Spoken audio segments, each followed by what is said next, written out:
Zona Mista do Hernan, sempre aqui no UOL Esporte, no canal do YouTube. Já aproveita, se inscreve, ativa as notificações, porque a gente tem o nosso Zona Mista e toda a programação do UOL Esporte. Zona Mista está aqui no UOL Esporte no YouTube e também das principais plataformas de áudio, toda semana com um grande convidado. E essa semana, estava esperando esse meu convidado aqui já há muito tempo aqui no Zona Mista. É estranho falar que ele é o CEO, porque para mim é o eterno presidente Marcelo Paes, Tudo do bem? Fortaleza. Tudo bem, presidente? Tudo É ótimo. estranho te chamar de CEO, é o teu cargo, mas Hoje é o cargo, hoje é o cargo. para mim é presidente. Tranquilo, não tem problema. Não O tem importante é problema, que a gente tá lá trabalhando pelo bem do Fortaleza. é verdade. E quanto tempo já à frente do Fortaleza? Olha, desde que eu entrei na direção de futebol, já são 9 anos e 5 meses. É bastante tempo, Entre hein? diretor de futebol, vice-presidente, 6 anos como presidente e agora como CEO. E hoje vive-se o grande momento do Fortaleza. É o momento em que o Fortaleza, todo mundo olha para o Fortaleza e diz: o Fortaleza é um time respeitado. Não que não fosse antes, mas eu digo em todos os sentidos. É um Boca Juniors que chega e vai jogar num Castelão. E quem sai de lá cantando é a torcida e o Boca sai goleado e quietinho. É um momento diferente, né? É um momento especial, eu diria que é um momento único na nossa história até aqui, né? Da gente estar vivendo coisas inéditas e grandes, né? Como Libertadores, foi a primeira vez que o futebol cearense jogou a Libertadores, e enfrentar um River Plate de igual para igual, passar de fase, sequentes competições internacionais, ano passado finalista da Sula, esse ano pegar o Boca Juniors e vencer bem, né? Vencer com autoridade dentro do Castelão. O Boca é um gigante, é um time super acostumado a todas as competições internacionais. É poder performar numa Série A, é poder vir aqui a São Paulo enfrentar os grandes times que tem aqui e jogar de igual para igual, fora de casa. Isso é uma construção. Isso não foi por acaso, não é o time de 2024, é algo que vem sendo construído há alguns anos e acho que é um momento bem interessante na história do clube. Vem aqui, ganha do São Paulo, empata com o Corinthians na Neoquímica. Não é um acaso. Isso é aquele velho clichê que a gente fala que a bola não entra por acaso. E isso passa muito pela questão de uma comissão técnica que está há muito tempo. O Vojvoda agora no jogo, semanas atrás, no jogo contra o Corinthians, completou 3 anos no cargo. Esse é um dos pilares, ou talvez o principal pilar de você ter assim essa sequência e todo mundo olhar o Fortaleza com esse respeito? Olha, eu diria que é um pilar muito importante. Não consigo qualificar se é o principal, mas certamente é um dos mais importantes. Eu acho que a gestão, como um todo, é um pilar importante, né? A organização administrativa, os processos internos do clube, a preocupação com estrutura, com equilíbrio financeiro. Mas tudo isso acontecer e o campo não der resposta, é problema. E para o campo dar resposta, a sequência de trabalho de comissão técnica é algo importante. Então o Fortaleza tem essa cultura, né? O Rogério Ceni ficou lá muito tempo, mais de 1000 dias, entre saídas e chegadas, né? Ele teve um período ausente. E o Vojvoda também, né? Já passou dos 1000 dias também. E o Vojvoda hoje é o segundo treinador com mais jogos oficiais na história do clube, muito próximo de se tornar o primeiro. Então, esse ano ele deve se tornar o treinador com mais jogos na história do clube, jogos oficiais. Então, tem um norte, tem um porquê, tem uma forma de trabalhar, tem uma sequência. Quando a gente entra num momento difícil que o futebol tem, são altos e baixos, não fica toda hora linear para cima. A gente para, se reorganiza, o que é que temos que fazer, vamos voltar ao caminho e sob o comando técnico dele. Então, eu acho que é um pilar importantíssimo e a gente tem o Vojvoda aí com contrato até o fim de 2025, né? O contrato dele foi renovado já esse ano, então a gente espera que essa sequência permaneça positiva. O Palmeiras procurou o Vojvoda ou procurou o Fortaleza quando teve aquela instabilidade, sabe se Abel fica ou não fica? Que eu Não, saiba, não. não teve, Que não eu teve. saiba, o Fortaleza não procuraram, e que eu saiba também não procuraram diretamente o Vojvoda. Mas eu não posso precisar isso, porque quando se procura diretamente ele ou o empresário, muitas vezes a informação não chega para mim, né? Não chega no clube, É. né? E é uma situação natural de mercado, né? O mercado ele tem essa questão especulativa Sim. de consultas, é absolutamente normal. Eu te digo que eu torci pro Abel não sair. Você torceu, né? Torci. Porque você sabia que era... Se ele saísse, o Vojvoda seria um provável. Não estou claro. aqui afirmando que seria a escolha ou a tentativa. Mas seria um provável, e pela grandeza do Palmeiras também, pela força econômica, tudo, né? Projeção de competições, eu digo, tomara que o Abel não saia. E aí quando o Abel permaneceu, você falou, ufa. Ufa! Quando teve a final da Sul-Americana, e eu estive lá no Uruguai, foi toda uma expectativa, a torcida foi lá, foi uma festa linda, vocês estavam muito empolgados e foi, claro, sem dúvida nenhuma, uma frustração Sim. muito grande ter perdido para a LDU do Zubeldia, que hoje trabalha aqui no São Paulo. Ali eu fiquei com a sensação, mas aí foi uma sensação muito minha, de quem acompanha já o trabalho de vocês há um tempo, de que talvez seria um momento de ares novos pro Vojvoda. Você sentiu em algum momento isso ou não? Não senti em nenhum momento isso. Até porque quando a gente perde o título, né, da forma como foi ali no detalhe, né, tivemos a possibilidade de ganhar no jogo, né, nos 90 minutos, nos 120, na própria disputa de peso, mas não aconteceu o futebol. A gente volta para o Brasileiro na intenção de colocar o Fortaleza de volta na competição sul-americana. Então, houve um baque emocional para todos, houve um luto, digamos assim. A gente demorou a se reencontrar no Campeonato Brasileiro, mas em nenhum momento eu vi por parte do Vojvoda um semblante de sair ou alguma sinalização. Ele já tinha contrato até o fim de 24, né? Então não era um contrato que se encerraria no final de 23. E agora no começo do ano de 24 nós já renovamos para 25. Mas eu não vi assim, nem dele, nem da comissão técnica dele, nenhum indicativo de que ali seria o fim da linha. Ele é um cara que está muito bem tá muito bem estruturado em Fortaleza. Sim, né? Ele gosta. Os filhos estão lá sempre no CT. Isso. Os filhos gostam de viver os lá. filhos moram em Buenos Aires. Vão sempre para lá, mas vão né? sempre para Fortaleza com a esposa. São 3 filhos, a esposa dele. E periodicamente eles vão lá e adoram a cidade, adoram o clube, vão sempre para os jogos. E quando estão na Argentina acompanham, né? O Vojvoda disse que eles cornetam também. Olha, pai, não sei o quê. Então eles estão muito envolvidos com o Fortaleza.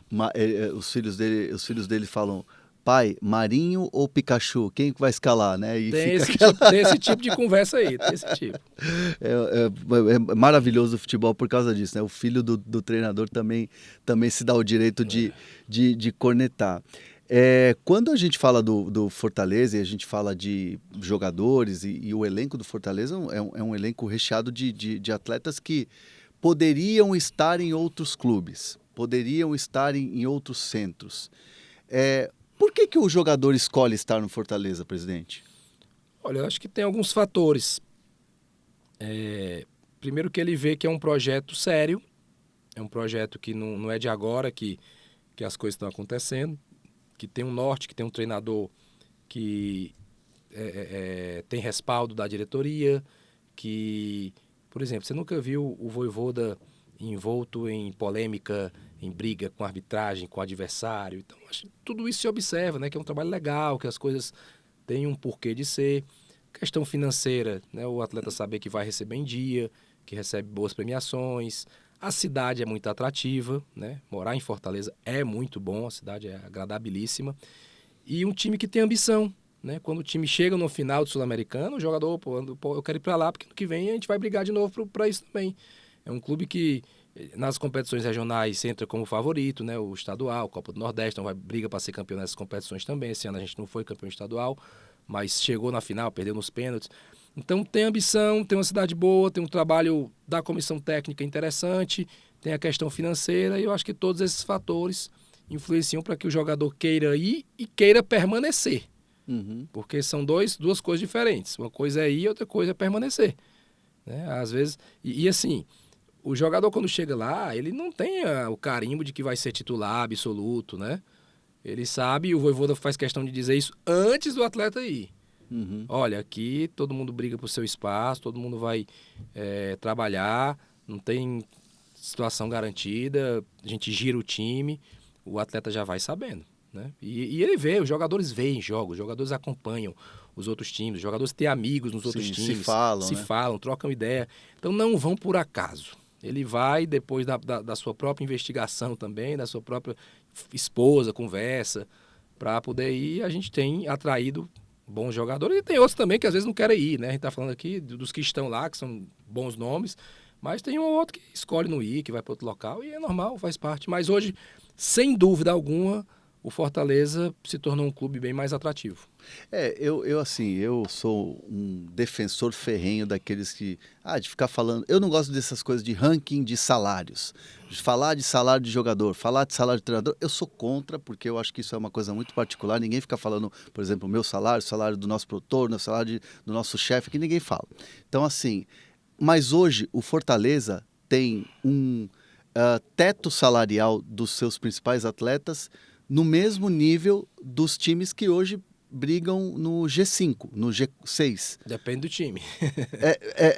Tá perto ali, tá perto. Não, não tá. Ou isso é lenda? Não, assim. Ainda não. Se a gente for pegar salários, por exemplo, do Flamengo, do Palmeiras, do Atlético Mineiro, do Internacional, então do Atlético Paranaense. Paranaense não sei, Paranaense talvez esteja mais parelho ali com o nosso. Talvez eles tenham mais jogadores ganhando uma faixa X de salário do que a gente. Tá. Mas lá, pelo que eu sei, não tem assim um que está Corinthians, né? Corinthians tem salários altíssimos também. São Paulo. São Paulo. Então, todos esses aí, a gente está abaixo ainda. A gente paga bons salários, os jogadores lá, alguns são muito bem remunerados, todos são bem remunerados, alguns muito bem, pelo que construíram, pelo que o mercado pagaria para eles. Não é o que o Fortaleza paga, é o que o mercado pagaria. Quem está lá ganhando X, ganharia o mesmo X em outro clube. Ganharia. Então é o que o mercado paga e ele escolheu estar ali por algum motivo. Mas a gente ainda está abaixo aí desses clubes que eu citei. Grêmio também tem alguns jogadores que pagam. Bahia nem se fala. Que agora... Bahia nem se fala. Bahia tem alguns jogadores lá que ganham muito, muito mais do que os nossos. Mas a gente deu também uma esticada e uma crescida na questão salarial para poder competir, né? Porque senão não dá para competir em alto nível com todos esses clubes estruturados e com dinheiro. Ou seja, se você tem uma questão de um teto salarial que não bate de frente com esses clubes do G6, do brasileiro, você tem uma estrutura, você paga bem, paga em dia e disputa competições, isso quer dizer que é uma gestão muito bem feita. É a prova de que a gestão é muito bem feita. A gente busca ser eficiente, né? E um dos conceitos de eficiência é fazer mais com menos. Né? Você me fez a pergunta e eu vou lembrando aqui. O Fluminense certamente tem alguns salários bem maiores do que o nosso. O Botafogo, com certeza, alguns jogadores. No Vasco também, né? Tem alguns jogadores. Então, já citei aí quase 10 times. Pois é, está abaixo do G10, então. Que tem salários maiores do que os nossos, certamente, com segurança.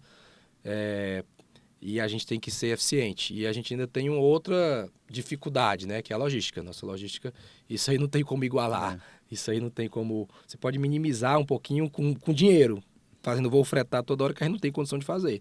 Escolhe qual momento vai fazer o voo fretado, qual a circunstância, né? Qual é o jogo anterior, qual é o jogo posterior, a importância daquele jogo, aí freta um trecho, ou freta os dois trechos. E isso é uma dificuldade muito grande. Existe um dado que todos os anos sai. Os clubes aqui de São Paulo e do Rio, eles para jogar a Série A, eles rodam de 20 a 25 mil quilômetros. O Fortaleza roda 84 mil quilômetros. Ou seja, 4 vezes a mais, praticamente 3,5 a mais. É muita coisa, né? É muita coisa. E isso pesa no final do dia, pesa no final do jogo, pesa no mental, porque é menos tempo com a família, menos tempo em casa. Mas faz parte da dificuldade, a gente vai encarando.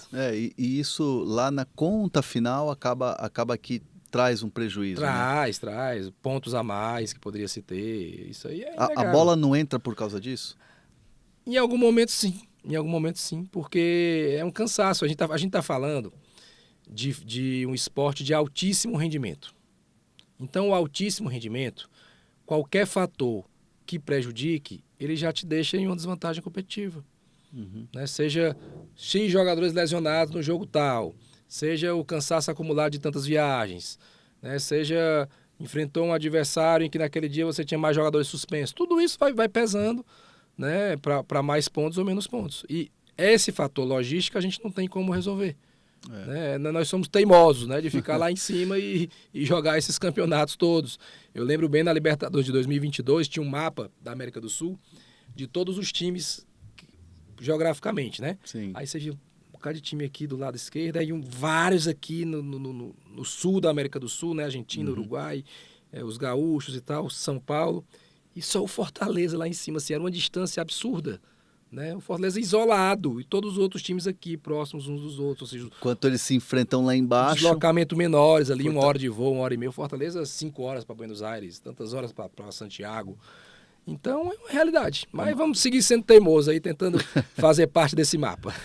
O presidente, o que falta agora assim para o Fortaleza tá numa prateleira sem dúvida nenhuma acima de vários clubes e acima mesmo do Fortaleza dentro da sua história. O que falta hoje para subir mais uma prateleira? Olha, capacidade de investimento é algo que é o que dá esse passo a mais, né? A gente tem uma estrutura boa. Pode ser melhorada? Pode. O que é que falta para melhorar? Capacidade de investimento. Para melhorar a logística, para fazer todos os voos fretados, como alguns clubes do Brasil já fazem. Capacidade de investimento. Né? Para melhorar ainda mais o elenco. Eu acho que a gente tem um bom elenco para a nossa capacidade. Um bom elenco. Mas para brigar... É capacidade de investimento. Não tem, assim, friamente, é isso. A gente seguindo nesse atual caminho, a gente vai brigar, vai disputar. Pode ser que em determinado ano, né, consiga um título mais expressivo, como quase veio ano passado, que seria um baita título, né? Sim. Mas para ainda ser algo a mais, para se ver ali, o Fortaleza agora está todo ano brigando no G6, né? Tá todo ano ali em zona de Libertadores, ou para beliscar assim próximo de um título nacional que é dificílimo, esse eu vejo ainda muito longe.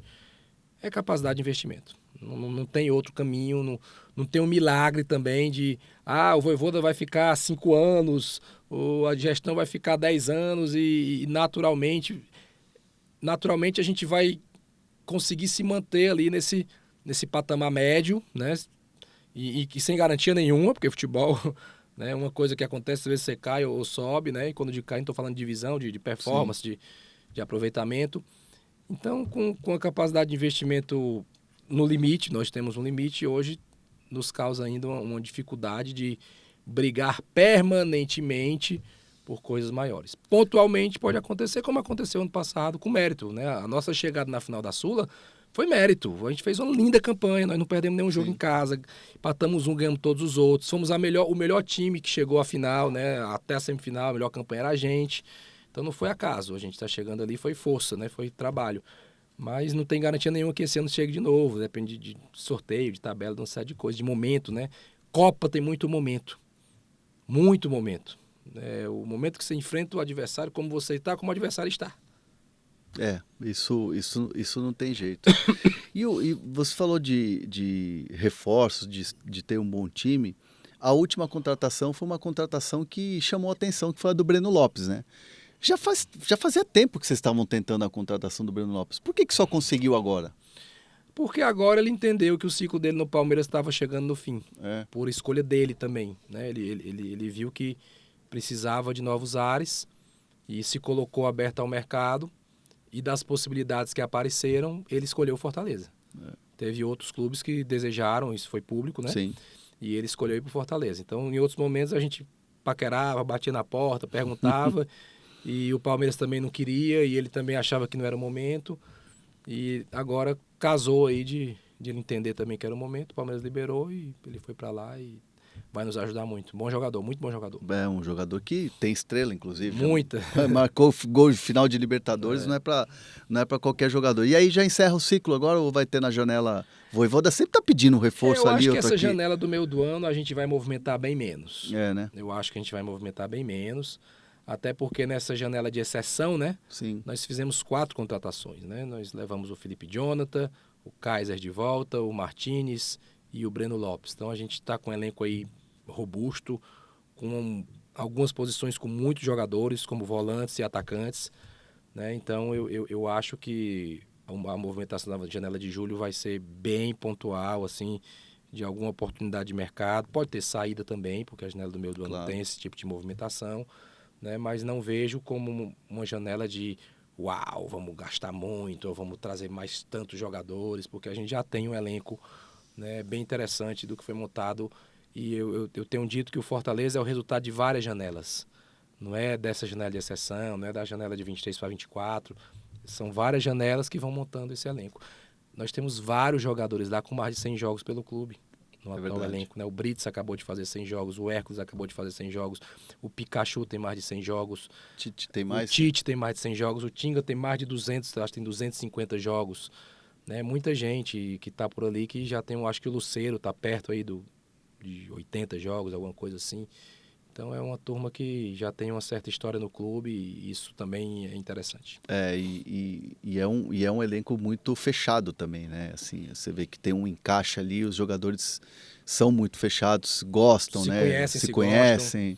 E acima de tudo, assim, o que eu tenho achado interessante é que eles entenderam cada vez mais a necessidade das trocas. Uhum. E saber que esse jogo vai ser esses 11, no outro desses 11 talvez 3 ou 4 stages vão ser outros e vai girando, porque para ter o alto nível, para ter a alta intensidade que para o nosso jogo é fundamental e para avançar ao máximo nas competições não dá para ter só um time, repetir esse mesmo time, vai pesar a perna, vai lesionar jogador, vai cair performance.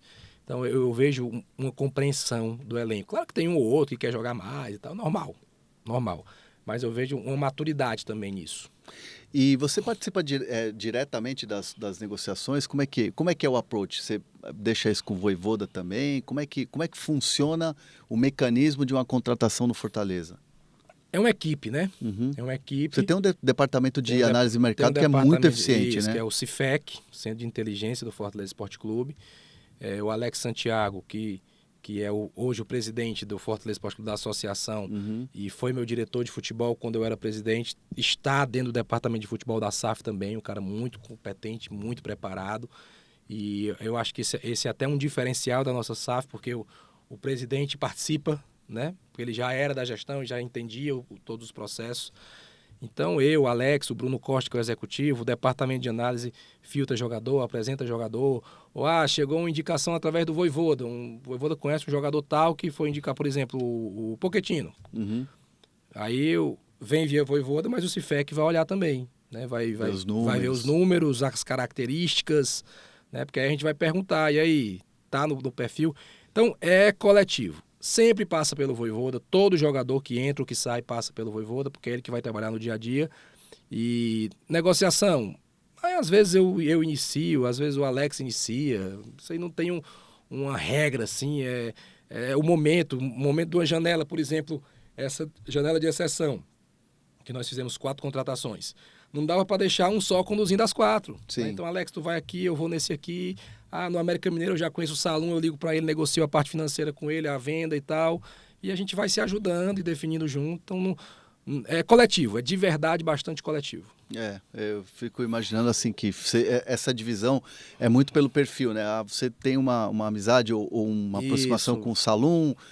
Eu sei que tem uma proximidade muito com a Leila Pereira, imagino de ligar lá para falar com o Breno Lopes, com o Anderson Barros. Geralmente, quando é com os presidentes, sou eu que faço, porque eu já tenho esse relacionamento.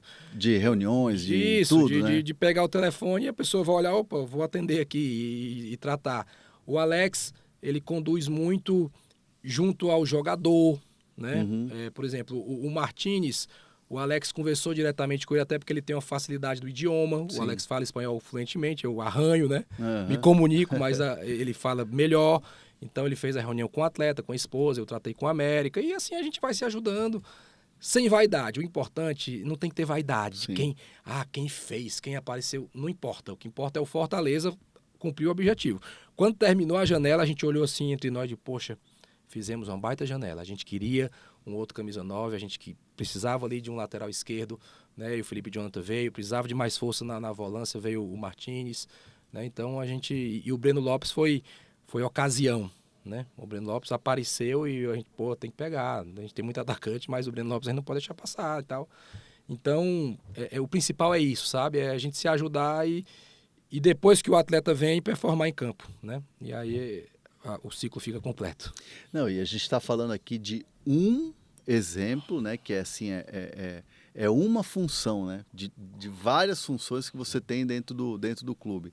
Várias coisinhas que tem que resolver. É uma situação dentro do CT, é um aparelho que tem que trocar, é o DM. Teu dia tem o quê? 25 horas? É umas 200. É tudo. Tudo, Né? né? Esse período de muita viagem. Aí o Júlio Manso, que é o nosso supervisor, um cara competentíssimo. Ele me chama de presidente hoje. Todo mundo chama de presidente. Presidente, vamos bater a logística aqui, né? Aí senta, tal, tem essa opção de voo, o custo aqui, fretado é assim, sem fretado é assim, não bota no fretado, a diferença é pouca, dá mais conforto, né? E todo dia tem situações para serem resolvidas, né? O jogador tal tá chateado porque achou que ia jogar, e alguém Tem que nosso vai chamar. lá e chama, a gente ajuda o Vojvoda nisso, porque o treinador, ele já tem muitas decisões para tomar todos os dias. E ele não pode estar toda hora no conflito ou com o atleta. Quando eu digo conflito, é toda hora a mesma pessoa que vai lá, que aplaude, que afaga, que dá o carão, né? Então, nessa hora, a diretoria entra, o Bruno Costa, nosso executivo, o Alex, né? A gente vai, o Marcelo Boeck, que hoje está como assessor Sim. executivo, é um ex-jogador, né? Tem uma ascendência ali, os jogadores respeitam ele e tudo. Então, todo dia tem situação para ser resolvida das mais diversas possíveis, né? Escala de arbitragem, pô, esse árbitro é muito novo, será que vai dar certo no nosso jogo, né? E a gente vai ali resolvendo as diversas coisas. Tem a parte financeira, ela passa muito comigo, essa já não vai muito ali para os demais, né? De acompanhar junto ao setor financeiro, né? Os fluxos de pagamento, né? Esse mês vai ser mais apertado, então puxa aqui, segura ali, né? Isso aí é uma função muito minha com o departamento financeiro. E aí vem, né, sócio-torcedor, né, pô, o que fazer para maximizar a receita, né, para oferecer uma experiência melhor para o sócio-torcedor, operação de jogo. Jogo Comebol é um jogo diferente, tem todo aquele cuidado de não ter as marcas expostas, tem uma equipe de operação de jogo, precificação de ingresso, né? Eu precifico junto com a operação de jogo, eles já sabem como eu precifico, né? Assim, depois do jogo anterior, né? Isso, depois do jogo anterior a gente senta e define ali qual vai ser, se vai manter a tabela base, se vai baixar um pouquinho. Tem muita coisa, né? Muita coisa que a gente vai ali no dia a dia, eu já estou acostumado e diferente de muitos outros dirigentes, eu tenho uma dedicação exclusiva, né? Sim. Eu sou remunerado pelo Fortaleza e tenho dedicação exclusiva para o Fortaleza. E aqui não é crítica a ninguém, pelo amor de Deus. É apenas formatos diferentes.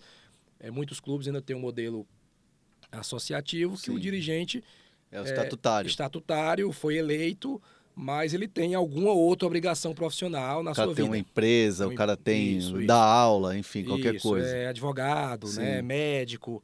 E eu parabenizo esses caras porque eles se viram nos 30 mesmo. Sim. Eles têm que manter ali ainda a sua questão profissional, né, fluindo de alguma maneira, e dirigir um clube gigante com maestria, com presença. Então é até mais difícil. Até mais difícil. Você vê hoje possível se fazer gestão sem ter um executivo que tenha essa dedicação total? Um executivo que se preparou, um executivo que seja remunerado, um executivo que seja só do clube? Futebol hoje é uma indústria de muito dinheiro, né? De muito dinheiro.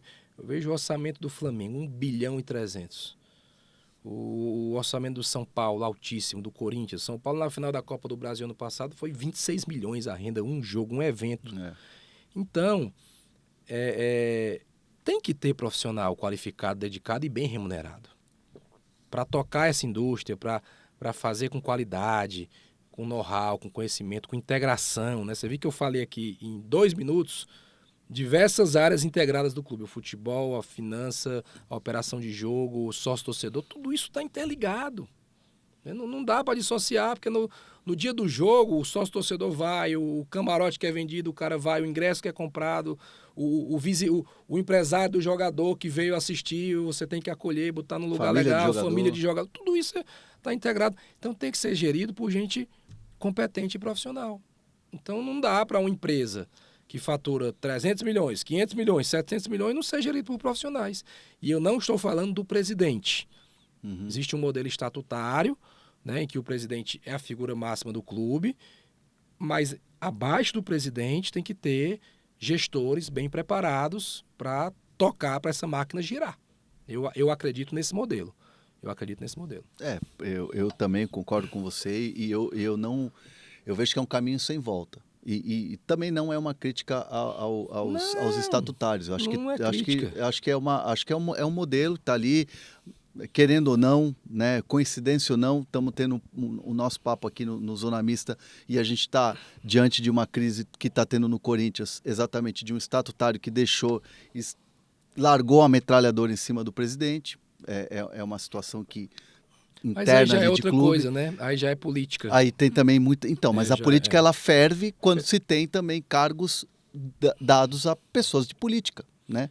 Porque se você tem alguém que é pago, que é remunerado e não deu certo, demissão, como se fosse numa empresa.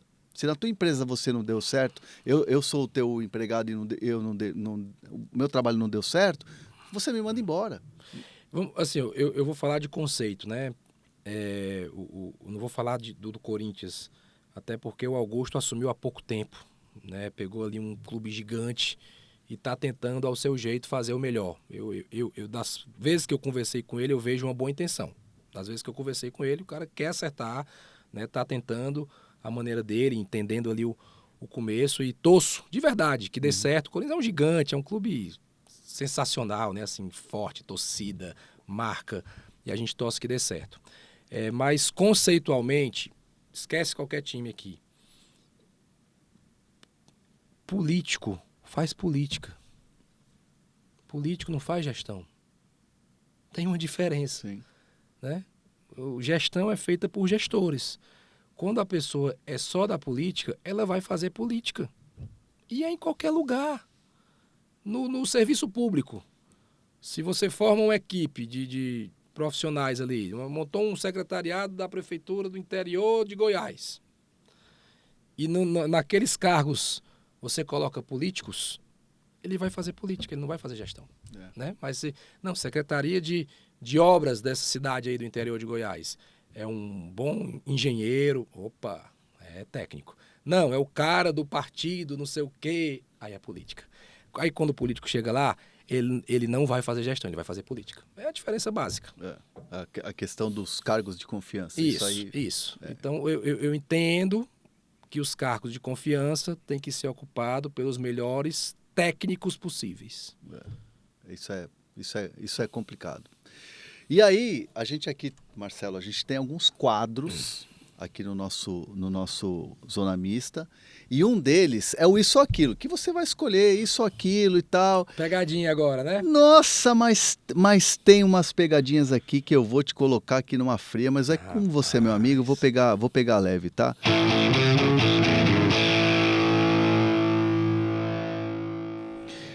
Marcelo Paz, vou começar fácil aqui, hein? Rogério Ceni ou Vojvoda? Essa é fácil, imagina as difíceis.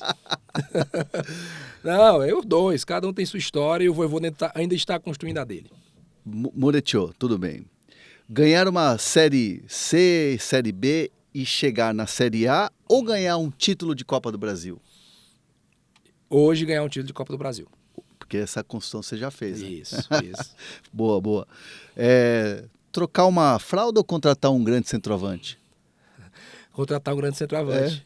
A fralda, a minha esposa troca, a Jade, a babá que tem lá em casa, e não é machismo não, viu? É que você tá trocando bastante já, inclusive. Tô com 2 bebês em casa, umas bênçãos, o Mateus, a Marcela e o Marcel, que é o mais velho, né?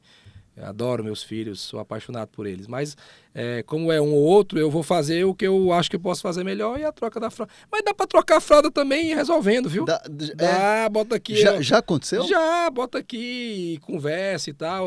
Às vezes eu negocio com o Mateus aqui no meu colo, que tem um balanço lá em casa, a gente fica balançando. Ele adora sentar no meu colo. E aí ele senta aqui, eu tô aqui no telefone aí, balançando com ele. Já contratou jogador com o Mateus no colo? Já fiz o processo de contratação, não o fechamento, né? Às vezes eu digo, alguém pega o Mateus aqui. Agora Bastidores de negociações aqui do Fortaleza. Você, torcedor do Fortaleza, saiba que negócios já foram praticamente fechados com o Mateus no colo. Boa essa, hein?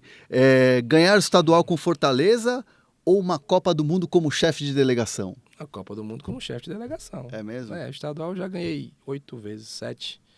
Então, a Copa do Mundo é o ápice de qualquer profissional que possa estar no futebol. Puxando esse gancho, CBF é algo que está na sua cabeça ou não, assim, na sua mente, depois que você ganhar tudo no Fortaleza? Tomara que seja assim, né? Ganhar tudo. Eu gosto muito da seleção brasileira. Muito. Sempre tive um encanto com a seleção brasileira, como torcedor, né? As Copas do Mundo, os craques, né? Poxa, aquele time de 2002, o time de 94, que foram os 2 últimos campeões, né? Então eu tenho um encantamento e admito isso claramente. E quando eu estive lá, que eu chefiei a delegação 2 amistosos, foi muito legal. Assim, eu curti muito aquilo, né? Eu me senti muito feliz, realizado. Acho que fui bem aceito, né? Fiz amizades ali dentro, né? de roupeiro, de analista de desempenho, fisiologista, o Tite, né? A gente passou a trocar uma ideia depois que nos conhecemos ali, e alguns jogadores também, que já encontrei depois que estavam naquela convocação. Então a seleção brasileira me encanta. E a seleção brasileira está ligada à CBF. Então, se um dia eu puder ter uma função permanente dentro da seleção brasileira, seja qual for, assim, de gestão, lógico, né? Claro. Eu estaria muito feliz. Você citou num determinado momento ali do nosso papo aqui, Marcelo, que uma das funções ali é quando recebe a escala da arbitragem, tem que ver, poxa, esse árbitro é muito novo e tal. É um tema que está muito recorrente, é um tema que está muito Sim. vivo e toda rodada a gente está vendo reclamações. A gente viu aí semanas atrás o Flamengo, nas outras semanas teve também o próprio Corinthians, enfim, todos os times, o Atlético Mineiro, com notas e aquela coisa toda. Tem alguma solução, alguma solução consciente para que se possa melhorar o trabalho da arbitragem? Olha, tem algo que eu não vou apontar que isso seja a solução definitiva, mas eu acho que melhora, que é profissionalizar de fato a arbitragem. Marcelo, todo mundo fala em profissionalizar. O que é profissionalizar?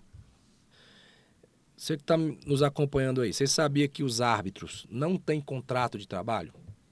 Eles não são vinculados a ninguém. Eles são, digamos, escalados para apitar jogos e ganham só naquele jogo que apita. Ou seja, quando chega dezembro, ele não ganha nada. Quando chega janeiro, ele não ganha nada. Ele é um freelancer. Ele é um freelancer. Então, como é que, como freelancer, você vai ter a preparação no melhor nível possível para tomar as melhores decisões numa indústria que impacta milhões em dinheiro e em pessoas, que impacta também milhões de pessoas? Então, eu acho que tinha que contratar esses árbitros, né, um pelotão de elite, sei lá, 30 na Série A, 30 na Série B. E esses caras tinham que ter contrato. Esses caras tinham que receber o ano todo. A cada rodada, termina a rodada, coloca dentro de uma sala, né, e vamos aqui analisar o seu jogo, certo? Acertou aqui, errou aqui, você correu de lado, era para correr de outra maneira, isso aqui você demorou, né? Aí prepara o físico, prepara o mental, né? É uma pressão muito grande apitar. Ele já entra pressionado. Sim. Né?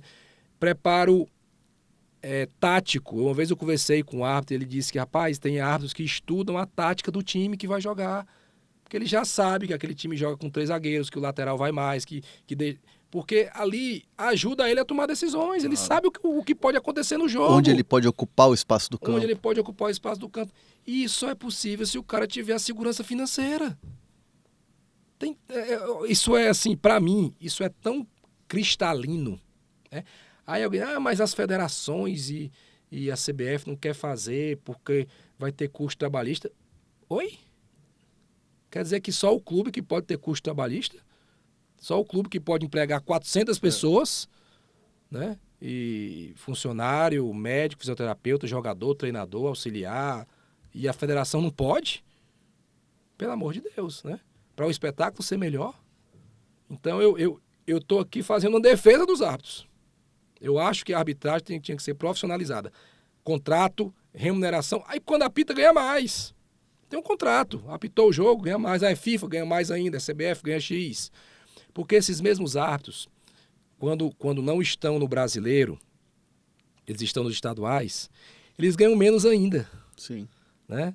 O árbitro, um paraibano, ele apita o campeonato paraibano, ele vai ganhar o valor que o campeonato da Paraíba paga. E lá até é organizado, pelo que eu sei. Quando ele vai para um jogo nacional, ele ganha um pouco mais. Mas nos primeiros meses do ano, o sergipano, o cearense, o goiano, o catarinense, ele vai ganhar o que aquela federação paga. Certo? Então é desestimulante, né?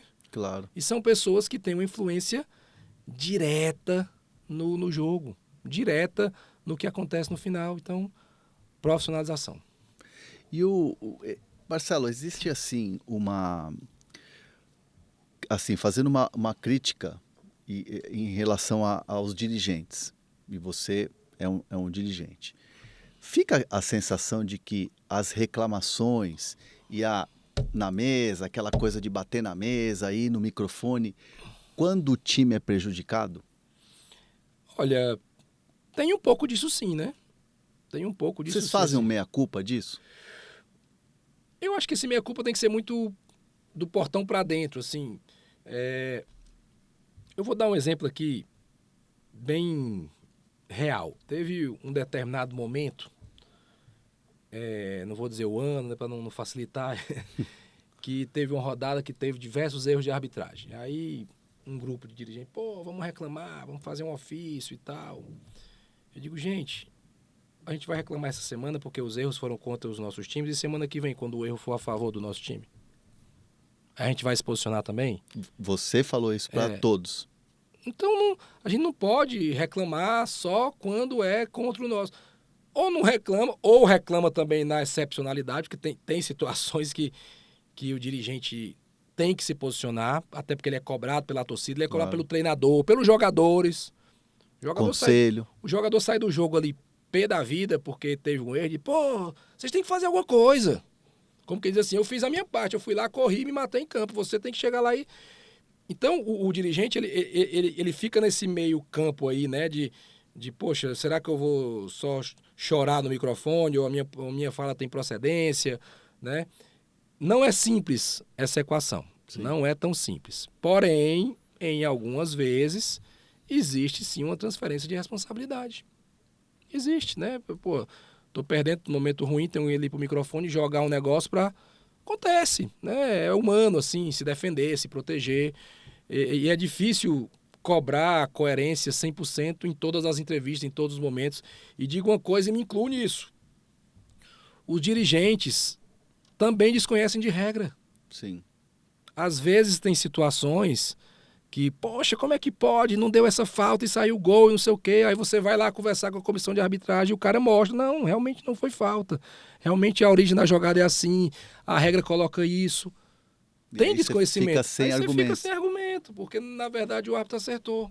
Já aconteceu de você pegar um avião e ir na CBF e ficar sem argumento? Já aconteceu de eu ver, foi na época do Gaciba, né? Uhum. E mostrou lá, tá aqui. Esse lance aqui realmente houve um erro, mas esse aqui tá aqui. Eu digo, tem razão. Você me convenceu de que realmente a minha visão estava errada. E aí entendeu? Fica aquela coisa... Aí, né, porque até aquela murchada, né? É por isso que você tem que ter o cuidado de ir pro microfone... Sabendo o que você está falando. Sabendo o que você está falando, porque você pode estar falando uma besteira ali.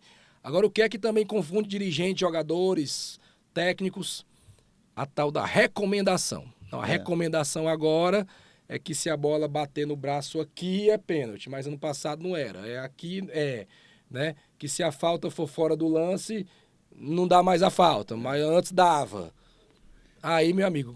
Como é que essa recomendação ela tinha que ser expressa, né? Igual numa empresa, bota o cartaz aqui, olha, agora, a partir de agora... Porque... Para mim tem uma outra palavra que quebra tudo, que é a tal da interpretação. Essa aí, a regra diz isso, né? Os lances interpretativos. Mas eu acho que a recomendação é pior do que a interpretação. Porque a recomendação ela fica ali intramuros entre os atos e a comissão de arbitragem. E aí, acontece no campo e, mas não era assim. Não, a recomendação agora é outra. E aí o dirigente fica vendido, o jogador fica vendido, o técnico fica vendido, porque a interpretação, a recomendação mudou. Primeira rodada do Campeonato Brasileiro desse ano, teve recorde de cartão amarelo. Foi, verdade. Você acha que isso é por acaso? Não é. Já é uma recomendação. É recomendação. Sejam mais enérgicos, sejam mais duros, sejam mais firmes. Então, eu acho que falta aí um um approach mais aí. Nós somos da mesma indústria, a gente não tem que tratar a arbitragem e time como adversários, né? Estamos ali para se ajudar. Em alguns momentos você vai discordar. Que nota você dá pro trabalho do CNM? Essa aí tá naquelas pegadinhas, né? Não me bota nessa pegadinha, não. Aí, porque, não, vamos pular isso aí. Não é deixa legal. quieto. Eu sou dirigente. Se eu disser que é 10, vão dizer, tá babando o CNM. Se eu disser que é baixo, o CNM vai olhar pra mim assim, pô... Vai escalar aquele árbitro fera pra você. Quem tem que avaliar o trabalho do CNM é o Edinaldo. É o Edinaldo. E precisa avaliar bem mesmo, né? Bom, já que a gente está falando de paixão, porque muitas vezes essa coisa de reclamar da arbitragem no microfone é muita coisa de paixão, torcida e tal. E o dirigente também é um torcedor. E aqui a gente tem um quadro que é a primeira camisa.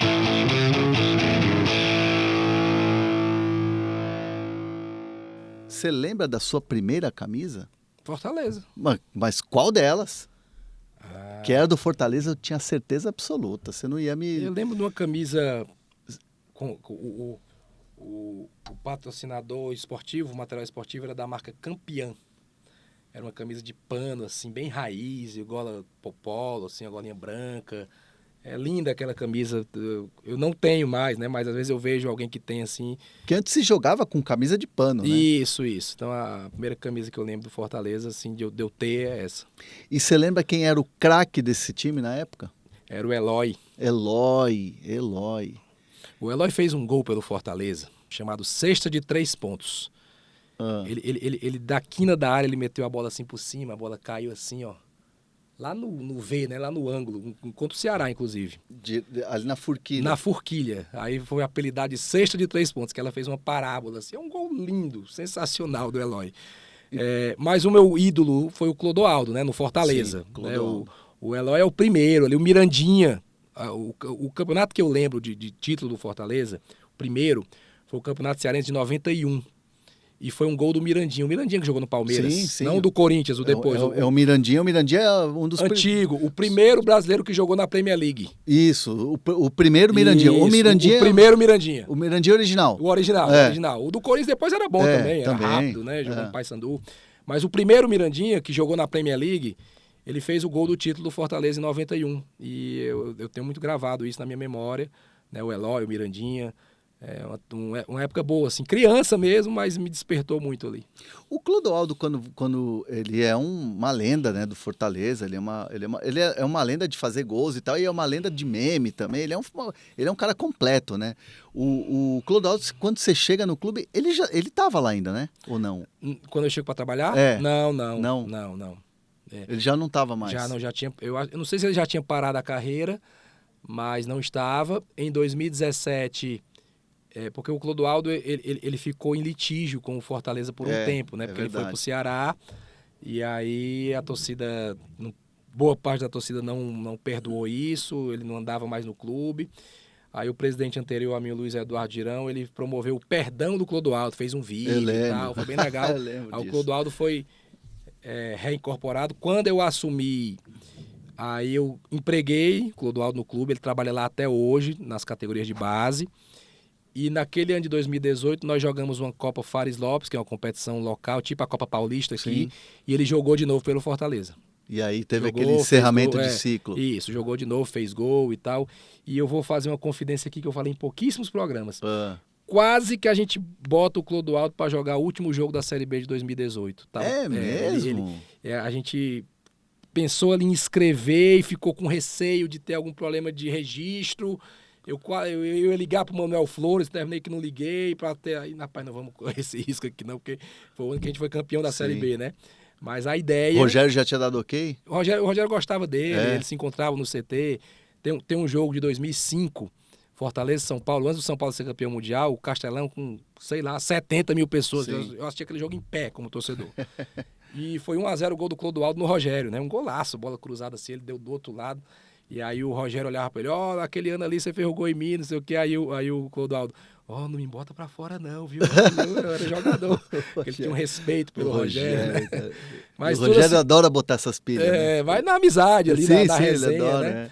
Então, o Clodoaldo é uma figura sensacional e ele, pelo talento dele, ele poderia ter ido muito mais longe, né? Claro. Todo mundo sabe os problemas que ele enfrentou. Mas, meu Deus do céu, o que ele jogava de futebol era uma coisa absurda. Então é Eloy, Clodoaldo Mirandinha. e Mirandinha são os 3 ídolos do... Tem mais gente, Tem assim, mais gente, botaram... 98, por exemplo, foi um ano sofrido por Fortaleza, mas teve um centroavante chamado Sandro. Sandro Pregshaw é o sobrenome dele, que ele fez 38 gols no Campeonato Cearense.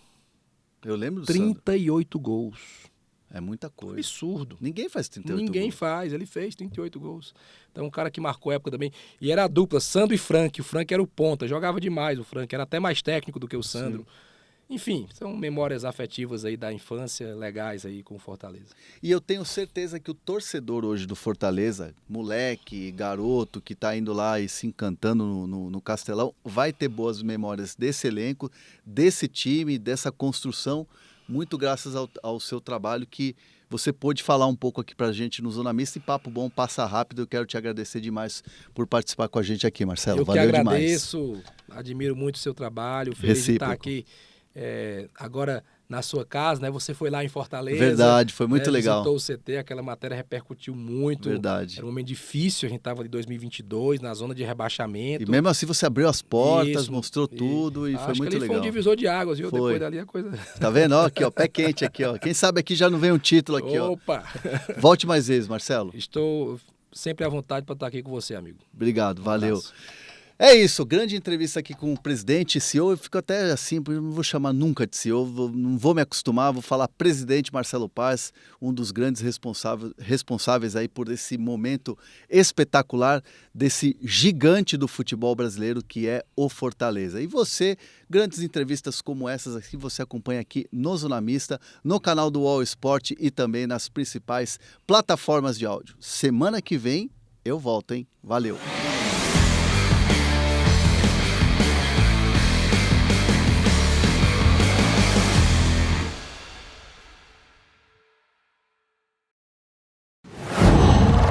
Qual?